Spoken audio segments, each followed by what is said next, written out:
Caríssimos irmãos e irmãs também que nos acompanham pelas redes sociais. Então hoje é a famosa história do famoso São Tomé. Coitado, ficou famoso por ser incrédulo se não tocasse. Claro que tudo acontece para glorificar a Deus. Tomé foi usado para reforçar que Jesus ressuscitado carrega a marca de tudo que ele sofreu.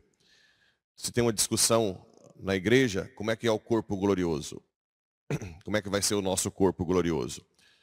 Se diz o seguinte: o corpo glorioso tem algo que nós vivemos, talvez até que seja da profissão que você teve, do bem que você fez no mundo, o tipo de trabalho que você fazia de caridade. O seu corpo vai ter uma identidade desse mundo e, ao mesmo tempo, algo totalmente novo. Ou seja, a mesma coisa que acontece na Bíblia. Algo de continuidade, o corpo glorioso, e algo de descontinuidade, algo totalmente novo. Por que a gente sabe? Porque os apóstolos e Maria Madalena tiveram uma certa dificuldade de identificar o corpo glorioso de cara. Ou seja, existe algo totalmente novo. Só que ao mesmo tempo depois eles viram que é Jesus, igual como Tomé tocou a ferida de Jesus. Então aqui já nos mostra como vai ser mais ou menos o corpo glorioso. Algo de continuidade desse mundo. Vocês vão saber lá no céu o que era minha vida nesse mundo, pelo meu corpo. Mas também vai ter algo totalmente novo que vem do alto. A outra coisa também, que essa passagem quer mostrar, é que Deus é espírito, por espírito. Só Jesus que encarnou, né? Então tudo de Deus vem direto para as faculdades espirituais da alma, inteligência e vontade. Não passa pelos sentidos.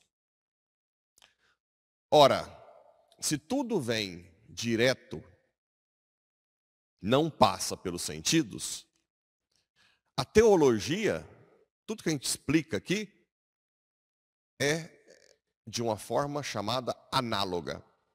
E também, análoga é que se fala de alguma coisa que é semelhante, mas é muito diferente ainda. E a outra palavrinha que a gente fala é apofática. O que é apofática? Que é muito pobre a linguagem para descrever coisas divinas. Muito pobre. Quando eu falo, fulano é bom, Deus não é bom como fulano. Deus é a bondade pura, extrema. Isso é a visão apofática, para explicar um pouco as características de Deus. Nós não conseguimos com a linguagem. Por quê? Porque a linguagem vem de conceitos que vêm de sentido. Os conceitos nós só criamos dos sentidos. Então, às vezes, a gente tem briga teológica enorme por bobagem. Seria como se eu estivesse discutindo com um monte de pedrinha sobre um tesouro enorme de diamantes. Eu só tenho as pedrinhas para mostrar o que é o tesouro. Aí a gente discute por besteira, porque a minha linguagem é muito pobre para descrever Deus. Os padres da igreja, os santos, explicam que nós temos que ter uma certa humildade com as palavras quando se fala de Deus. Por isso que eu não gosto muito de discussão teológica por detalhes. Porque a nossa linguagem é tão pobre, né? A forma que eu prefiro descrever Deus é o outro lado. Não pensem vocês que Deus é bobo, né? Vocês entenderem que Deus está muito acima da nossa capacidade de entender. Ele é muito mais inteligente do que você imagina, muito mais esperto que o mais esperto. Infinitamente mais esperto que o mais esperto do mundo. Então você tem que estar com Deus. Isso já serve para ter um temor maior, que não adianta vir com enganaçãozinha com Deus, não adianta. Ao mesmo tempo, isso também serve para nós entendermos, por lado bom, que Deus também não fica numa caixinha do pode, não pode, do mandamento ou não. Ele entende o processo de cada um. Ele sabe que cada um... Eu vou dar um exemplo. O dízimo é a forma de ajudar a igreja no Brasil, pela CNBB, para cumprir um dos 5 mandamentos da igreja. Quem não devolve o dízimo, não cumpre o 5. Agora, é pecado mortal de cara não devolver? Não. A pessoa pode ter um tempo de criar a consciência. Por que a igreja faz isso e já não fala que de cara você está em pecado mortal, você não é dizimista, você não ajuda a igreja?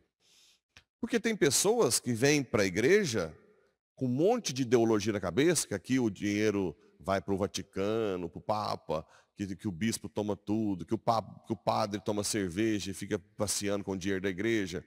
Essa pessoa, ela vai devolver dinheiro aqui? Sim. E se você força a ferro e fogo, o que ela vai fazer? Vai embora. Então a igreja, sabendo que Deus é muito sábio, o que ela faz?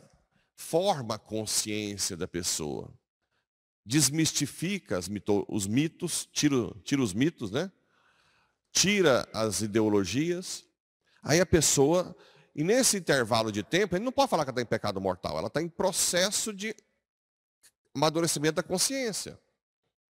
Pouco a pouco, vai explicando para ela. Então, essa sabedoria infinita de Deus também ajuda para o outro lado. Deus não fica numa caixinha, né? Da mesma forma, a pessoa às vezes não quer acreditar que faltar missa domingo é pecado mortal. Enquanto a gente não formar a consciência dela, ainda não é mortal. Você tem que mostrar, olha, um dia na semana, imagina, né? Você tem que, como eu vou formando. Então Deus não está, Ele sabe. Vamos lá, uma mulher usar preservativo é pecado grave? Anticoncepcional também. Mas uma mulher quase morre no parto. O médico fala, se você engravidar, você vai morrer. Essa mulher tem trauma? Aí se eu chegar e falar assim, não pode, agora, para. O que ela vai fazer? Tremer. Vai entrar. O que eu falo? Calma. Vamos caminhar. Você vai aprender no método Billings e vamos melhorar esse trauma seu. Calma. Né? Porque senão ela não consegue. Então, a gente tem que entender Deus de uma forma bem sábia. Uma coisa semelhante ao que eu estou fazendo é que Deus não condenou a poligamia de Davi nem Abraão na época. Porque eles não estavam preparados. Deus não falou, Davi só pode ter uma. Natan, quando foi danar com ele, porque ele pegou a mulher de Urias, ele disse, você já tem tantas? Por que você queria? Ele só tinha uma. Não falou, você não pode ter mais de uma. Então a gente tem que entender, mas ao mesmo tempo também, neném, não tenta enganar Deus, não. Não vem com hipocrisiazinha, essas enganaçãozinhas, essas malandragenzinhas com Deus, não funciona. Não funciona. Não adianta vir com isso. Ele é muito mais esperto que nós. Então, olha o tanto que é rico essa passagem. Como que a gente tem que entender Deus de uma forma muito mais profunda. Né? Que Ele está infinitamente acima. E como é que a gente vai crer em Jesus sem ser pelos sentidos? Qual é a virtude que nos dá isso? A capacidade de crer sem ver.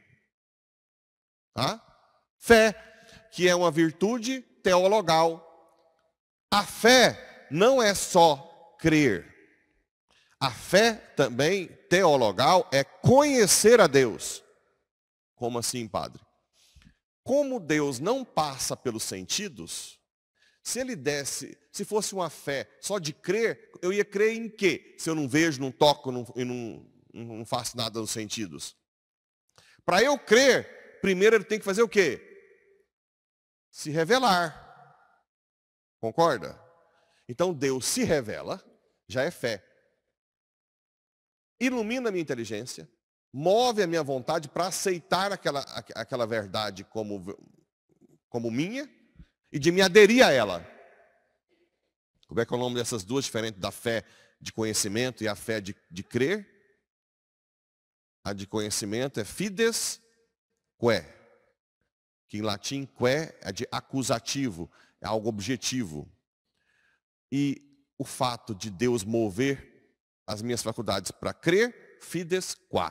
Qua é ablativo no latim, quer dizer, por meio do qual eu creio. Então a fé tem duas vertentes. A revelação divina, ou seja, quando eu digo aumenta a minha fé, eu não estou dizendo só para eu crer em qualquer coisa. Estou dizendo, eu quero te conhecer mais, Senhor, para crer no que eu conheço. Porque não passa pelos sentidos.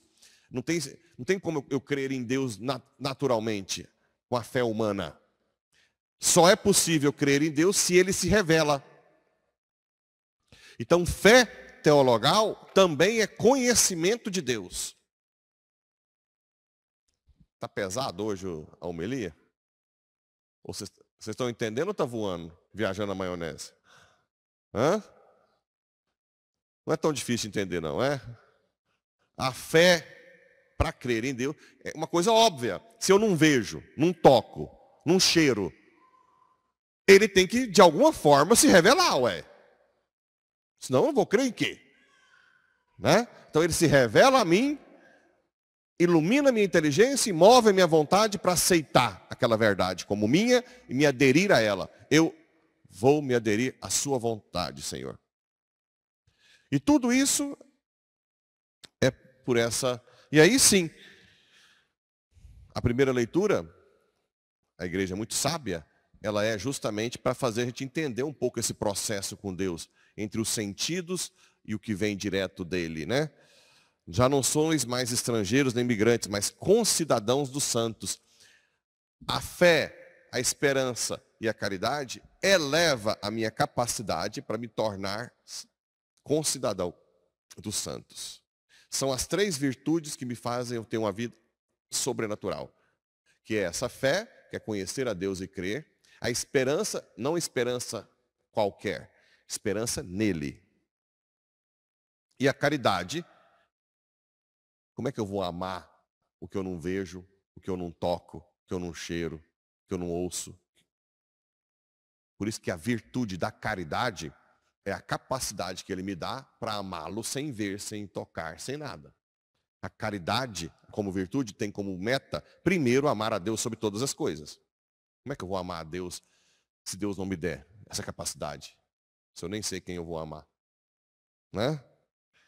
Sois da família de Deus, vós fostes integrados no edifício que tem como fundamento os apóstolos. Então, as três virtudes teologais me fazem viver como neste mundo, mas com a cabeça no alto. Por isso, ixi, já está acabando o meu tempo.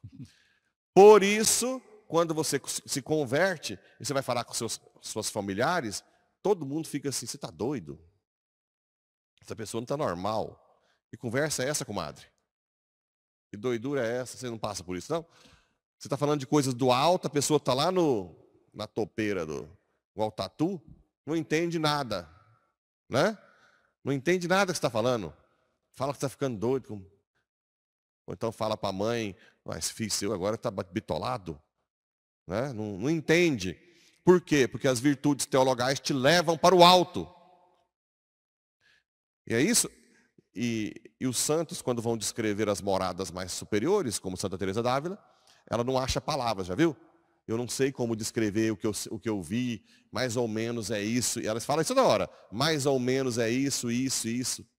Eu sou diretor espiritual de uma monja, muito santa. Já tentei fugir dela, mas vai, porque é difícil demais dar conta. E a direção espiritual, eu tenho que ficar atento, porque ela tem dificuldade de transmitir. Ela está namorada tão alta que ela não consegue. Não é igual nós, né? Eu pequei, eu matei dois, porque deu um quis. O dela são palavras do alto.